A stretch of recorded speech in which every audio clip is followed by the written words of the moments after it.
তীব্র দাবদাহে সাধারণ মানুষের কথা ভেবে বারাবণী ব্লক পাঁচগেড়িয়া ক্লাবের তৃণমূলের কর্মী সমর্থকেরা জুবলি মোড় বাইপাস এলাকায় পানীয় জল খাওয়ানোর ব্যবস্থা করেন। তারা ওই এলাকার সাধারণ পথ চলতি মানুষদের মধ্যে বিনামূল্যে ঠান্ডা পানীয় জল বিতরণ করেছেন।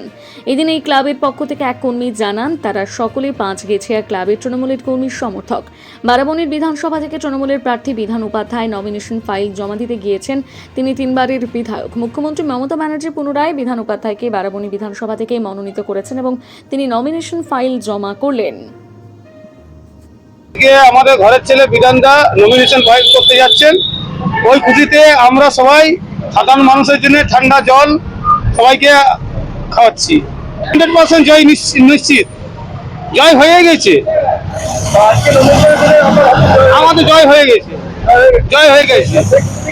অগ্রিম আমরা উপভোগ করছি। এখানে ঠান্ডা পানীয় সবাইকে, আমাদের সাধারণ লোকের জন্য ঠান্ডা পানীয় সবাইকে পান করাচ্ছি। এটা জুবলি মোড়, বারাবণী ব্লক, পাঁচগেছিয়া ক্লাব। আমার নাম শ্যামল দাস।